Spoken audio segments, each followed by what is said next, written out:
Hello, class. I'm Taylor Morris. This is Mitch Bashan. We're going to be talking to you today about immigration in Major League Baseball. Today, there are 28.2% of Major League Baseball players who are born outside of the U.S. Dominican Republic has the largest representation of foreign-born players right now in the MLB. Most foreign players are in the U.S. on work visas, so they are capable of living here and without getting deported.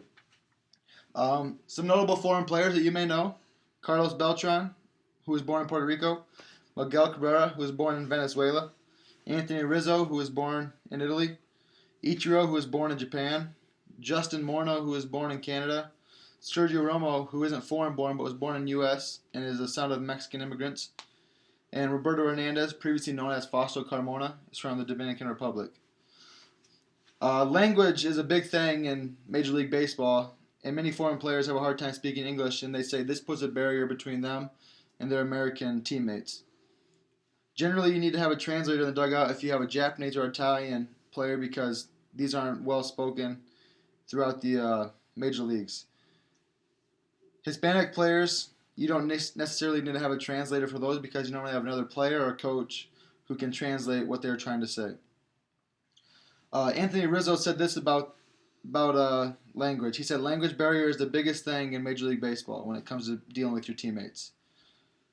Also, this is from Ichiro. He has been He's been in America for 13 years, and he said he can hardly speak any English fluently.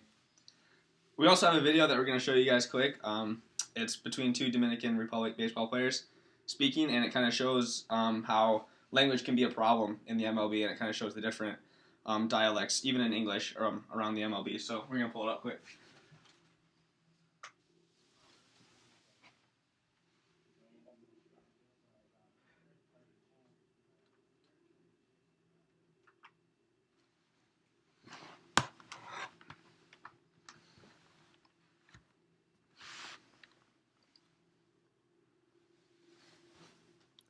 Good? Mm-hmm.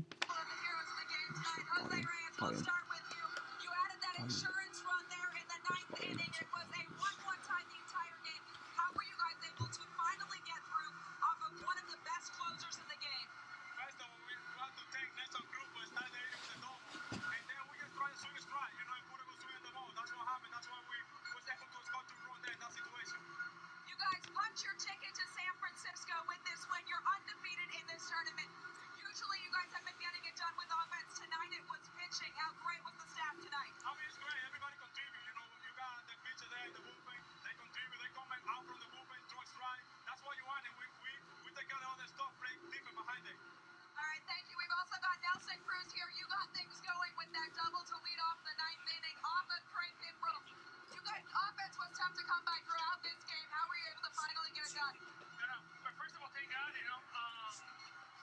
think the whole team make a great job. The bullpen do a good job, the starters, and at the end, we come up with a clutch hit like we do in the last few games, and it's awesome to be in front of all those fans here. They're amazing, I cannot ask for anything else, the atmosphere is pretty good.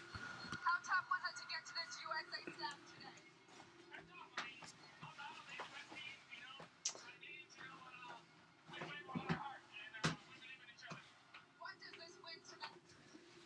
Okay, so as you can see, even within the English language in the MLB, it's spoken differently. And those are two players that have been in the league actually the same amount of time, but one is significantly better at speaking English than the other.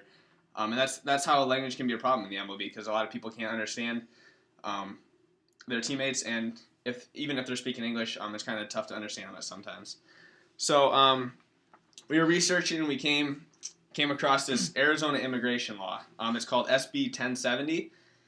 And basically what this law is, it's in Arizona. And what happens is this law gives police in Arizona the authority to stop anyone who they believe to be undocumented. So this could be because of the way they look, skin color, people they may be traveling with.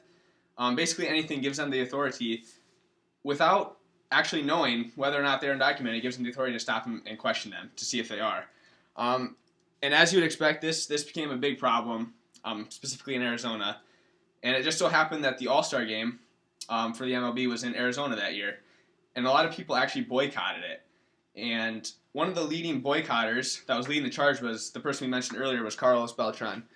He was born in Puerto Rico, and he was not happy with this law, and he thought, as a lot of people did, thought it was discriminatory and not right.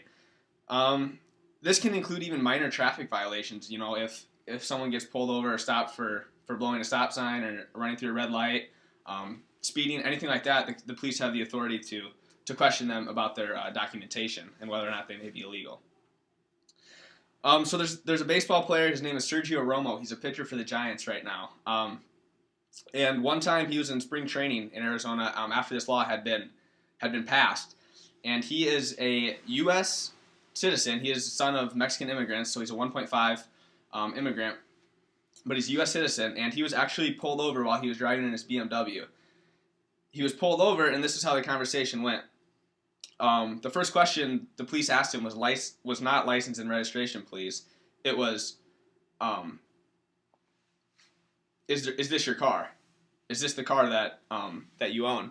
It wasn't, do you know why I pulled you over? The first question was, is this your car? When Romo said that it was, the next question was, what do you do for a living? And what Sergio thought was, why is this any of his business? I told him, you're only pulling me over because you see a guy with a big beard driving a nice car, and because the state gives you the authority to pull me over and question me. That's the only reason you're doing it. And so he was pretty upset about that and voiced his opinion on the law and how it impacted him in his life. As we said, the bill is very controversial even today.